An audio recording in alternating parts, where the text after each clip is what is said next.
أن يشتد القهر والقسوة على بني إسرائيل. أريدكم أن تقتلوا أطفالهم وهم في بطون أمهاتهم.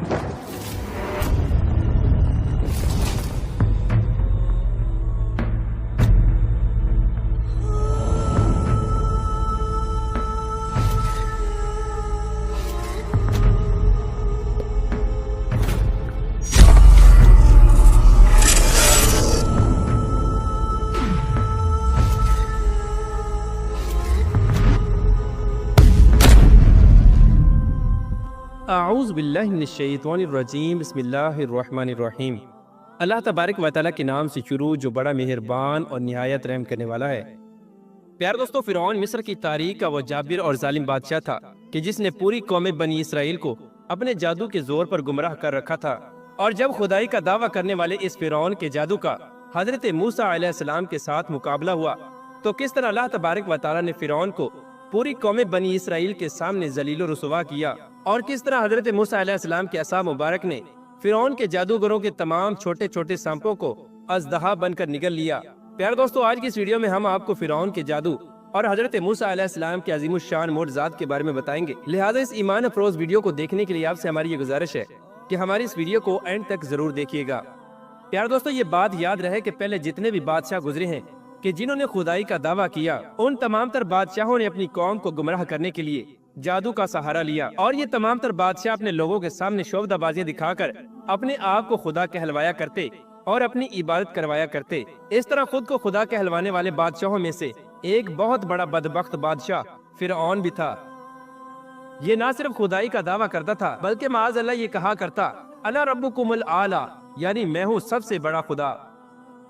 پیارے دوستو، فرعون کے گھر پرورش پانے کے بعد جب حضرت موسیٰ علیہ السلام جوانی کی حد کو پہنچے تو اس وقت فرعون کا ظلم و ستم بنی اسرائیل والوں پر حد سے زیادہ بڑھ چکا تھا۔ فرعون بنی اسرائیل کے مسلمانوں پر طرح طرح سے ظلم و ستم کرتا اور مصر کا سب سے بھاری بھرکم کام بنی اسرائیل کے مسلمانوں سے کرواتا۔ مصر کے اندر فرعون کو خدا ماننے والوں میں سے قبطی قوم سب سے آگے تھی۔ یہ قبطی لوگ تعداد میں سب سے زیادہ تھے اور یہ لوگ فرعون کو اپنا خدا مانتے تھے۔ ایک دن حضرت موسیٰ علیہ السلام کسی مقام سے گزر رہے تھے کہ ایک قبطی بنی اسرائیل کے مسلمان کے ساتھ جھگڑا کر رہا تھا اور اس پر ظلم و ستم کر رہا تھا۔ چنانچہ جب حضرت موسیٰ علیہ السلام نے یہ منظر دیکھا تو حضرت موسیٰ علیہ السلام کو غصہ آ گیا۔ حضرت موسیٰ علیہ السلام نے اس قبطی کو ایک مکہ مارا تو وہ وہیں پر ہلاک ہو گیا۔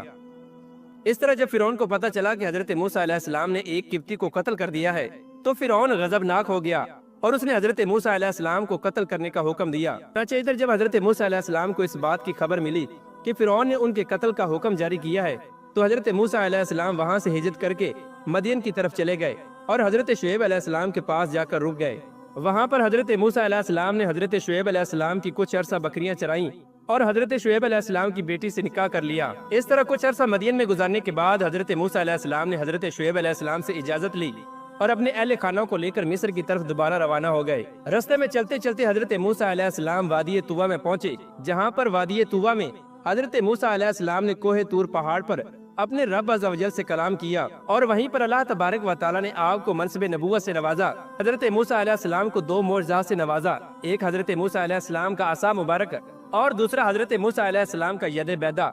یعنی چمکتا ہوا ہاتھ۔ حضرت موسیٰ علیہ السلام جب اپنے عصا مبارک کو زمین پر ڈالتے تو وہ ایک بہت بڑا اژدہا بن جاتا، جب اپنے ہاتھ کو بغل میں ڈال کر باہر نکالتے تو وہ سورج کی طرح چمکنے لگ جاتا۔ اور پھر اللہ تبارک و تعالیٰ نے حضرت موسیٰ علیہ السلام کی دعا کو قبول کرتے ہوئے آپ کے بھائی کو بھی منصب نبوت پر فائز فرمایا اور آپ کی مدد کی۔ چنانچہ حضرت موسیٰ علیہ السلام اور آپ کے بھائی حضرت ہارون علیہ السلام کو منصب نبوت پر فائز فرمانے کے بعد اللہ تبارک و تعالیٰ نے حضرت موسیٰ علیہ السلام سے فرمایا کہ اے موسیٰ علیہ السلام، میرے یہ دو معجزے لے کر فرعون کے دربار میں جاؤ اور اس کو جا کر حق کی دعوت دو، بے شک وہ بہت زیادہ سرکش ہو چکا ہے اور وہ بنی اسرائیل کے مسلمانوں پر طرح طرح کے ظلم و ستم کرتا ہے۔ اور ساتھ ہی اللہ تبارک و تعالیٰ نے یہ فرمایا کہ فرعون سے جا کر نرمی سے بات کرنا، ہو سکتا ہے کہ وہ ایمان لے آئے۔ چنانچہ اس طرح کوہ طور پہاڑ پر اللہ تبارک و تعالیٰ کی ذات کے ساتھ ہم کلامی کا شرف حاصل کرنے کے بعد اور منصب نبوت پر فائز ہونے کے بعد حضرت موسیٰ علیہ السلام نے اپنے اہل خانہ کو اپنے ساتھ لیا اور مصر میں اپنے گھر پہنچ گئے۔ وہاں جا کر حضرت موسیٰ علیہ السلام نے اپنے بھائی حضرت ہارون علیہ السلام کو نبوت کی بشارت عطا فرمائی اور اللہ تبارک و تعالیٰ کا حکم سنایا کہ اللہ تبارک و تعالیٰ نے ہمارے ذمہ یہ کام لگایا ہے۔ چنانچہ اگلے ہی دن حضرت موسیٰ علیہ السلام اور آپ کے بھائی حضرت ہارون علیہ السلام فرعون کے دربار میں حاضر ہو گئے اور فرعون کو حق کی دعوت دینے لگے اور اللہ تبارک و تعالیٰ کی وحدانیت کی طرف بلانے لگے۔ چنانچہ فرعون نے جب حضرت موسیٰ علیہ السلام کو دیکھا تو فرعون حضرت موسیٰ علیہ السلام کا مذاق اڑانے لگا اور حضرت موسیٰ علیہ السلام سے کہنے لگا کہ تو نے میرے گھر میں ہی پرورش پائی اور میرے گھر میں ہی پل کر بڑا ہوا، اور ایک قبطی کا قتل کرنے کے بعد تو یہاں سے بھاگ گیا، اور اب واپس آ کر تو نبوت کا دعویٰ کر رہا ہے اور مجھے یہ بتا رہا ہے کہ میرے علاوہ بھی کوئی خدا ہے جس کی ہم لوگ عبادت کریں، جبکہ خدا تو میں ہوں۔ چنانچہ حضرت موسیٰ علیہ السلام نے جب فرعون کو دعوت حق دی تو فرعون نے اللہ تبارک و تعالیٰ کی وحدانیت پر ایمان لانے سے انکار کر دیا۔ اس وقت حضرت موسیٰ علیہ السلام نے فرمایا کہ اگر تو اللہ تبارک و تعالیٰ کی وحدانیت پر ایمان نہیں لاتا تو یہ تیری بد نصیبی ہے، لیکن بنی اسرائیل کے مسلمانوں پر ظلم و ستم کرنا چھوڑ دے اور ان کو میرے حوالے کر دے اور ان کو آزاد کر دے۔ اللہ تبارک و تعالیٰ نے مجھے منصب نبوت پر فائز فرمایا ہے اور مجھے اپنی قوم کی طرف نبی بنا کر بھیجا ہے۔ اس پر فرعون حضرت موسیٰ علیہ السلام سے پوچھنے لگا کہ اگر تو اللہ تبارک و تعالیٰ کا سچا نبی ہے تو تیرے پاس کیا نشانی ہے؟ چنانچہ اس وقت حضرت موسیٰ علیہ السلام کو حکم ہوا کہ اے موسیٰ علیہ السلام اپنے عصا مبارک کو زمین پر ڈالو۔ چنانچہ جیسے ہی حضرت موسیٰ علیہ السلام نے اپنے عصا مبارک کو زمین پر ڈالا تو وہ دیکھتے ہی دیکھتے ایک بہت بڑا اژدہا بن گیا جو فرعون کے محل کے اندر چکر لگانے لگا۔ یہ منظر دیکھ کر فرعون اور اس کے حواری ڈر گئے اور فرعون ڈرتے ہوئے بے ساختہ بولا کہ تم تو بہت بڑے جادوگر ہو۔ اس کے بعد حضرت موسیٰ علیہ السلام نے اپنی نبوت کی نشانی کے طور پر دوسرا معجزہ پیش کیا۔ حضرت موسیٰ علیہ السلام نے اپنے ہاتھ کو اپنی بغل میں ڈالا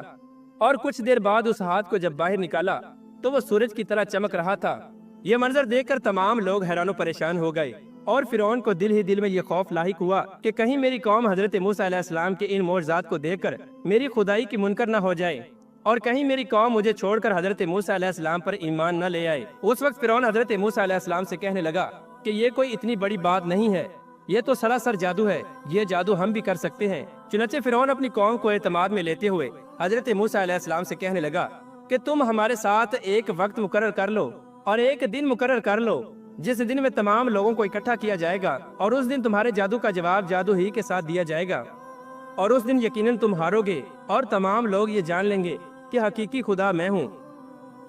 چنانچہ اس طرح فرعون نے حضرت موسیٰ علیہ السلام سے کچھ دنوں کی مہلت مانگی اور ایک دن مقرر کر لیا تو حضرت موسیٰ علیہ السلام نے فرعون کو مہلت دے دی۔ چنانچہ اس طرح حضرت موسیٰ علیہ السلام اور فرعون کے درمیان اس دن کو مقرر کر دیا گیا جس دن مصر کے اندر ایک بہت بڑا میلہ لگتا تھا اور جس میلے پر لاکھوں کی تعداد میں لوگ جمع ہوتے تھے۔ چنانچہ اس مدت کے دوران فرعون نے مصر کے اندر تمام بڑے بڑے جادوگروں کو اکٹھا کیا جن کے جادو کا کوئی مقابلہ نہیں کر سکتا تھا۔ پیارے دوستو، روایات میں آتا ہے کہ ایک ماہ تک فرعون نے اپنے جادوگروں کو حضرت موسیٰ علیہ السلام سے مقابلہ کرنے کے لیے تیار کیا، اور پھر 70,000 جادوگروں میں سے جو سب سے زیادہ خطرناک جادوگر تھے ان کو حضرت موسیٰ علیہ السلام کے مقابلے میں لانے کے لیے تیار کیا۔ چنانچہ جب وہ میلے کا دن آیا جس دن حضرت موسیٰ علیہ السلام اور فرعون کے جادوگروں کے درمیان مقابلہ ہونا تھا، اس دن تمام لوگ ایک وسیع و عریض میدان کے اندر جمع ہو گئے اور فرعون کا تخت سجایا گیا اور فرعون بڑی شان و شوکت کے ساتھ تخت نشین ہوا، اور ادھر فرعون کے بہت بڑے بڑے جادوگر بھی جمع ہو چکے تھے۔ اس طرح جب فرعون اور تمام بڑے بڑے جادوگر اور تمام لوگ حضرت موسیٰ علیہ السلام کا مقابلہ کرنے کے لیے جمع ہو گئے تو اس وقت اللہ تبارک و تعالیٰ کے پیارے نبی حضرت موسیٰ علیہ السلام اور حضرت ہارون علیہ السلام تشریف لائے۔ حضرت موسیٰ علیہ السلام جب میدان میں داخل ہوئے تو آپ کے چہرے پر جاہ و جلال اور نبوت کے آثار نمایاں تھے۔ اس وقت فرعون کے جادوگر فرعون سے کہنے لگے کہ اگر ہم نے حضرت موسیٰ علیہ السلام کو ہرا دیا تو ہم کو انعام میں کیا ملے گا؟ تو فرعون جادوگروں سے کہنے لگا کہ میں تم لوگوں کو بہت بڑا انعام دوں گا اور تم لوگوں کو اپنے محل کے خاص بندوں میں شامل کر لوں گا اور تم لوگوں کے لیے خزانوں کے منہ کھول دیے جائیں گے۔ چنانچہ فرعون کی یہ بات سن کر تمام جادوگر بہت خوش ہو گئے۔ چنانچہ اسی دوران مقابلہ شروع ہوا اور فرعون کے جادوگروں نے حضرت موسیٰ علیہ السلام سے کہا کہ اے موسیٰ علیہ السلام، یا تم پہلے اپنی چیز ڈالو یا پھر ہم ڈالتے ہیں۔ چنانچہ حضرت موسیٰ علیہ السلام نے فرعون کے جادوگروں سے کہا کہ پہلے تم لوگ اپنا جادو دکھاؤ۔ تو اس وقت فرعون کے جادوگروں نے فرعون کی عزت کی قسم کھاتے ہوئے اپنی رسیوں کو اور اپنی لاٹھیوں کو میدان میں پھینکا تو وہ دیکھتے ہی دیکھتے سانپوں میں تبدیل ہو گئیں اور ادھر ادھر بھاگنے لگیں۔ یہ منظر دیکھ کر تمام کا تمام مجمع خوف زدہ ہو گیا اور ادھر ادھر بھاگنے لگا۔ اس دوران حضرت موسیٰ علیہ السلام بھی گھبرا گئے۔ اسی وقت اللہ تبارک و تعالیٰ کا حکم ہوا کہ اے موسیٰ علیہ السلام، گھبراؤ نہیں بلکہ اپنے عصا مبارک کو زمین پر ڈالو۔ تو حضرت موسیٰ علیہ السلام نے اللہ تبارک و تعالیٰ کے حکم کے مطابق اپنے عصا مبارک کو زمین پر ڈالا تو وہ دیکھتے ہی دیکھتے ایک بہت بڑا اژدہا بن گیا جس نے تمام جادوگروں کے چھوٹے چھوٹے سانپوں کو نگل لیا اور ان کے نام و نشان تک کو مٹا دیا۔ پیارے دوستو، اس منظر کو بیان کرتے ہوئے اللہ تبارک و تعالیٰ قرآن پاک میں ارشاد فرماتا ہے کہ جب حضرت موسیٰ علیہ السلام کے عصا مبارک نے تمام جادوگروں کے سانپوں کو نگل لیا تو تمام کے تمام جادوگر فوراً سجدے میں گر گئے اور کہنے لگے کہ ہم موسیٰ کے خدا پر ایمان لے آئے۔ پیارے دوستو، روایات میں آتا ہے کہ تمام کے تمام جادوگر حضرت موسیٰ علیہ السلام کے سامنے اللہ تبارک و تعالیٰ کی بارگاہ میں سجدے میں اس لیے گرے، اللہ تبارک و تعالیٰ کی وحدانیت پر ایمان اس لیے لے کر آئے کیونکہ وہ جادو کو خوب جانتے تھے، کیونکہ جو ان لوگوں نے کیا وہ تو جادو تھا اور نظر کا ایک دھوکہ تھا، لیکن جو حضرت موسیٰ علیہ السلام نے کیا وہ جادو نہیں بلکہ اللہ تبارک و تعالیٰ کا ایک عظیم الشان معجزہ تھا۔ اور یہی وجہ تھی کہ تمام جادوگر حضرت موسیٰ علیہ السلام کے اس معجزے کو دیکھتے ہوئے اللہ تبارک و تعالیٰ کی وحدانیت پر ایمان لے آئے، لیکن بدبخت فرعون اور اس کے حواری اس معجزے کو دیکھنے کے باوجود بھی اللہ تبارک و تعالیٰ کی وحدانیت پر ایمان نہ لا سکے۔ چنانچہ جب فرعون نے یہ منظر دیکھا کہ تمام جادوگر سجدے میں پڑے ہیں اور حضرت موسیٰ علیہ السلام کے خدا پر ایمان لا چکے ہیں تو فرعون شدید غضبناک ہوا اور جادوگروں سے کہنے لگا کہ تم میری اجازت کے بغیر ایمان کیسے لا سکتے ہو؟ میں تم لوگوں کو انتہائی دردناک سزا دوں گا۔ اس وقت وہ تمام جادوگر جن کے سینے ایمان کے نور سے روشن ہو چکے تھے اور جو اللہ تبارک و تعالیٰ کی وحدانیت پر ایمان لا چکے تھے، وہ فرعون سے کہنے لگے کہ تم نے جو کرنا ہے کرو، ہم حضرت موسیٰ علیہ السلام کے خدا کو ہرگز نہیں چھوڑیں گے۔ بے شک حضرت موسیٰ علیہ السلام اللہ تبارک و تعالیٰ کے سچے نبی ہیں اور جو انہوں نے دکھایا وہ کوئی جادو نہیں بلکہ اللہ تبارک و تعالیٰ کا معجزہ ہے۔ روایات میں آتا ہے کہ فرعون نے ان تمام جادوگروں کو قیدی بنا لیا اور ان پر طرح طرح کے ظلم و ستم کرتا رہا اور ان کے ہاتھوں اور پاؤں کو کاٹ کر ان کو شہید کر دیا۔ اللہ تبارک و تعالیٰ سے دعا ہے کہ اللہ تبارک و تعالیٰ ہمیں سیدھے راستے پر چلنے کی توفیق عطا فرمائے۔